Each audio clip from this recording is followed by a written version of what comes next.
Mrs ক্যাম খুব ধনী ব্যক্তি ছিলেন গ্রামের মধ্যে, কিন্তু তিনি শহরে একটি বাড়ি ছিল। তিনি তার বিড়ালদের নামে মৃত্যুর আগে সব কিছু এমার জন্য তার সমস্ত কিছু অর্থ রেখে যেতে চেয়েছিলেন তার নামে, কিন্তু তিনি সব কিছু কাগজপত্র রেডি করে রেখে গিয়েছিলেন। কিন্তু মিসেস ক্যাম্পের হঠাৎ করে মৃত্যু হয়। তার মৃত্যুর পরে এমা কিছুই পায় না।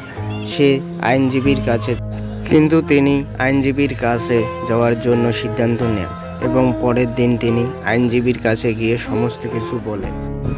আইনজীবীর কাছে আসার পরে আইনজীবী কি বলল সেটা শুনুন। মিসেস ক্যাম্প আপনার জন্য কিছুই ছাড়েনি। তিনি তার সমস্ত অর্থ তার ইচ্ছার তার আত্মীয় স্বজনদের নামে সব কিছু রেখে চলে গিয়েছে। কিন্তু এম্মা এই কথাগুলি আইনজীবীর কাছে শোনার পরে কিন্তু তিনি বিশ্বাস করতে পারেন না এবং গোয়েন্দা পুলিশ অফিসার মেহরুলকে ডেকে নেন।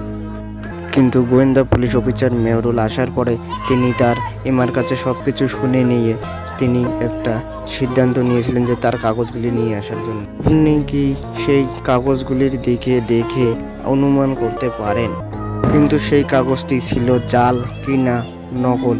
আপনারা কি অনুমান করতে পারেন? আপনারা যদি কেউ পেয়ে থাকেন তাহলে কমেন্ট সেকশনে কমেন্ট করে জানিয়ে দেবেন। আর আপনাদের হাতে রইল 10 সেকেন্ড সময়।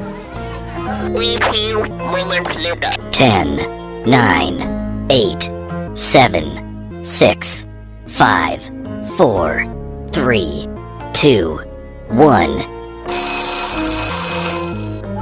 প্রথম পেপার দুটির দিকে তাকিয়ে দেখুন। পৃষ্ঠার প্রথমেই রয়েছে কিন্তু এক কোণায়, কিন্তু তৃতীয় পৃষ্ঠায় নম্বরগুলি কেন্দ্র লেখা আছে।